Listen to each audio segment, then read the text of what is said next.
전국에 가성비가 좋은 식당은 많습니다. 하지만 가성비에도 그 정도가 있어 애매하게 가성비가 좋거나 그 가성비를 제대로 어필하지 못하는 곳은 큰 관심을 받기 어려웠는데요. 저는 이런 상황을 알고 가성비가 너무 좋은데 빛을 보지 못한 식당을 찾아 여러분께 소개하고 싶었습니다. 그래서 밤낮 구분 없이 식당을 찾아보았지만 그런 곳을 찾는 건 역시 쉬운 일이 아니었죠. 그러던 어느 날 한 구독자분이 댓글로 식당을 제보해 주셨는데 저는 그 식당을 보고 제 두 눈을 의심할 수밖에 없었습니다. 지금까지 이 가격에 이렇게 내어주는 곳을 본 적 없기 때문이에요. 그런데 보통 가격이 낮으면 기성품을 많이 사용하거나 값싼 선어를 쓰며 원재료의 단가를 낮추는 경향이 있는데 이곳은 활어로 받을 수 있는 횟감은 활어로 받아 작업하고 내어주는 음식에도 기성품이 거의 포함되어 있지 않아 이 가격이 어떻게 가능한가 싶은 곳이었습니다. 제보해주신 분께 다시 한번 감사드리며 제가 직접 찾아간 후기를 지금 바로 전해보도록 할게요. 2023년 역대급 가성비를 자랑하는 2만원 오마카세 리뷰. 그 자세한 이야기는 영상을 통해 보시죠.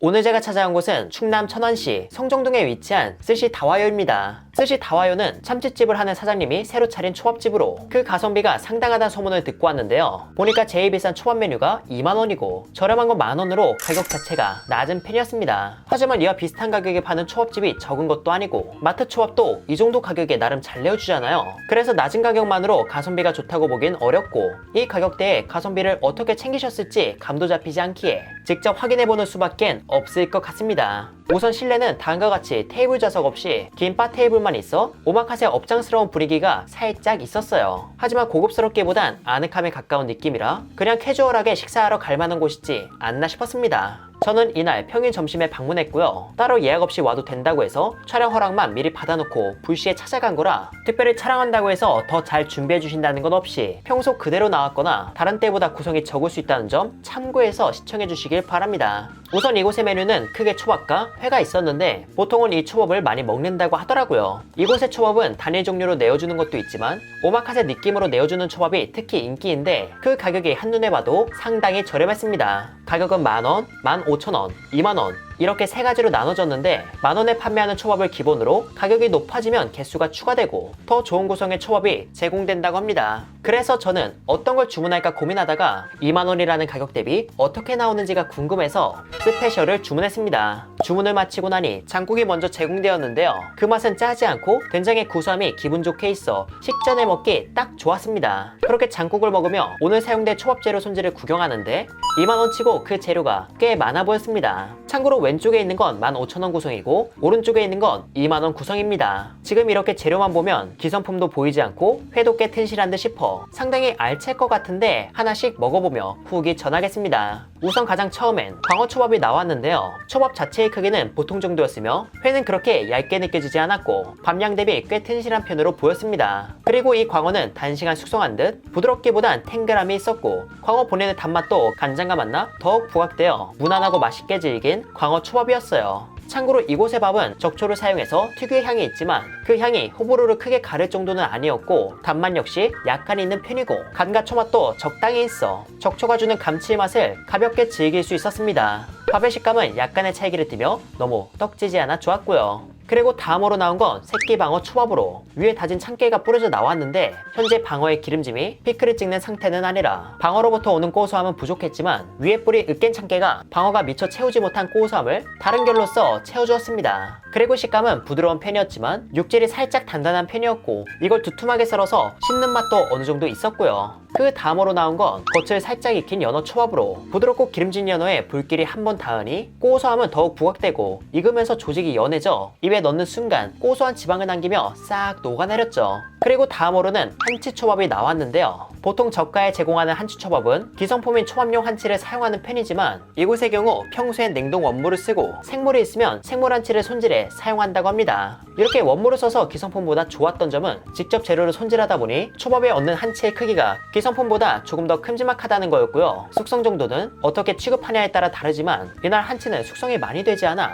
단단한 육질과 찰기가 함께 느껴져 식감에 있어 호불호가 적다는 점도 대중적으로 봤을 땐 장점이라고 보았죠. 그리고 계속해서 초밥이 나왔는데 이번엔 눈다랑어 속살이 얹어 제공되었습니다. 앞서도 얘기했지만 이곳 사장님께선 기존에 참치집을 하고 계신다고 했잖아요. 그래서 참치의 퀄리티는 역시나 좋았습니다. 해동도 잘 돼서 부드럽고 속살에 담백함과 옅은 산미가 있어 정말 깔끔한 맛이었어요. 그 다음으로는 새우 초밥이 나왔는데 이것도 한치와 마찬가지로 이 가격대면 기성품 초밥용 새우를 쓰는 편이지만 여긴 새우를 삶아 그걸 손질해서 사용하고 계셨습니다. 이렇게 만든 새우 초밥은 더 촉촉하고 새우의 단맛도 더 강하게 느껴지는 게 특징이라 확실히 기성품보다 맛있었죠. 가격이라는 게 재료의 단가도 있지만 들인 시간에 대한 가치도 포함되는데 이 가격에 직접 조리한 새우까지 내어주셔서 참 감사하다는 생각이 들었어요. 그리고 다음으로는 앞서 먹었던 새끼방어가 또 나왔는데 이번엔 백다시마를 얹어서 내어주셨습니다. 백다시마도 직접 만든 걸로 보였는데 그 맛은 산미가 꽤 있으며 다시마의 감칠맛도 품고 있어 심심하지 않은 신맛을 새끼방어에게 더해주었어요.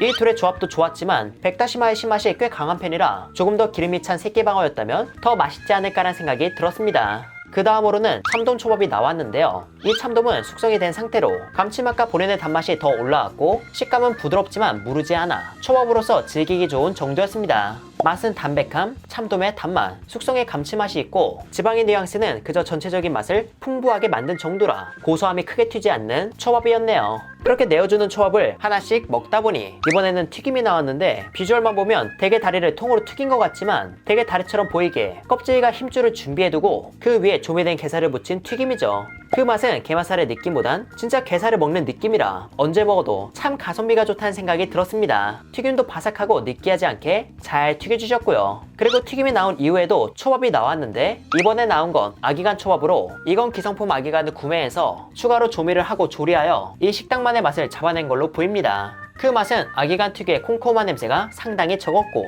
단맛과 적당한 간, 지방의 고소함이 맛있게 균형을 이뤄 아기간을 처음 접하시는 분도 편하게 드실 것 같았습니다. 그 다음으로는 광어 지느러미 초밥이 나왔는데 이것도 처음에 나온 새끼방어처럼 참깨가 뿌려져 있었거든요. 하지만 새끼방어와는 달리 광어 지느러미의 고소함이 주력이었고 참깨의 고소함은 살짝 얼굴을 비춘 정도의 맛을 전해주었습니다. 그리고 이번에는 계란구이 초밥이 나와 먹어봤는데 먹어보니까 계란만 넣고 만든 게 아닌 것 같더라고요. 뭔가 쫄깃함과 탄력이 약간 섞인 느낌이었는데 실제로 생선살이 들어간 계란구이였습니다. 계란구이에 생선살이 들어간다고 해서 맛이 아주 크게 좋아진 건 아니었지만 기성품을 사용하지 않았다는 점에서 가격 대비 만족도가 높았죠. 그리고 맛은 크게 달기보단 간이 살짝 있으며 담백했고 위에 뿌려진 데리야끼 소스는 간을 살짝 더할 뿐 맛에 큰 영향을 주는 것 같진 않았습니다. 그리고 다음으로는 연어 초밥이 나왔는데 이건 가짓수를 채우는 느낌이었고 그 다음으로 나온 단새우 초밥은 단새우의 녹진한 단맛을 만끽할 수 있었어요. 그리고 다음으로 나온 가리비 관자 초밥은 구남 스타일로 나왔는데 가리비를 작게 썰어 얹다 보니 비주얼이 조금 달라 보였지만 그래도 맛은 우리가 아는 가리비 관자 맛으로 간장과 밥이 주는 간이 더해지며 가리비 관자의 단맛이 싹 올라왔습니다. 그 다음으로는 전복초밥이 제공되었는데 다른 곳과는 달리 살아있는 전복을 넓게 잘라서 다음과 같이 내어주셨는데요. 그 맛은 생전복을 초밥밥과 함께 먹는 맛으로 그 조합이 특별히 좋은 건 아니었으나 생전복의 오독함과 그 특유의 단맛이 초밥 위에서 또 새롭게 해석되는 것 같아 경험 삼아 먹어보는 것도 괜찮지 않나 싶었습니다. 이제 마지막으로 참다랑어 뱃살 초밥이 나왔는데 그 맛은 진짜 입에서 버터처럼 사르르 녹아내리고 참치가 주는 감칠맛이 입에 계속 남아 풍성함 속에 맛있는 음식이 주는 기분 좋은 맛을 제대로 즐길 수 있었어요. 이날 전반적으로 담백한 회가 많아서 이 참다랑어 뱃살은 확실한 하이라이트였습니다. 이렇게 해서 제공된 초밥을 다 먹어봤는데요. 그런데 적혀있기론 14피스가 제공된다고 했지만 나온 걸 세어보니 초밥만 16개가 나왔습니다. 처음엔 유튜브를 찍는다고 해서 더 주시나 했지만 다른 분들의 블로그 후기를 보니까 저처럼 14피스 이상 제공해주신 케이스가 꽤 있는 것 같았어요. 그 이유는 크게 두 가지로 하나는 횟감의 종류가 다른 날에 비해 적어서 같은 종류를 중복으로 내어주다 보니 조금 더 넉넉하게 챙겨주신 걸로 보였고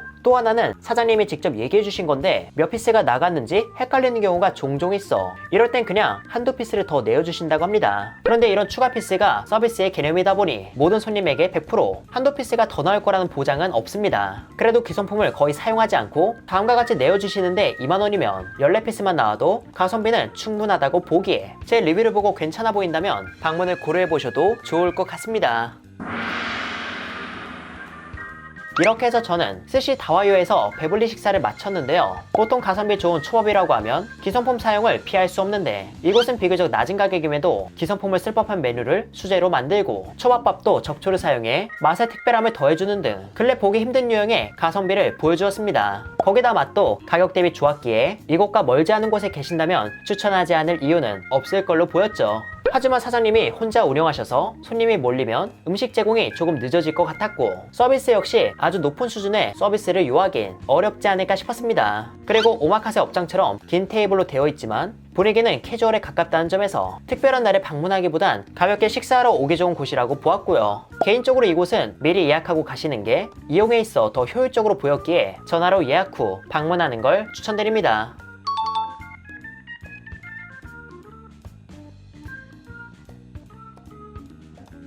이렇게 해서 회사랑은 이만 인사드리도록 할게요. 그럼 여러분들 안녕.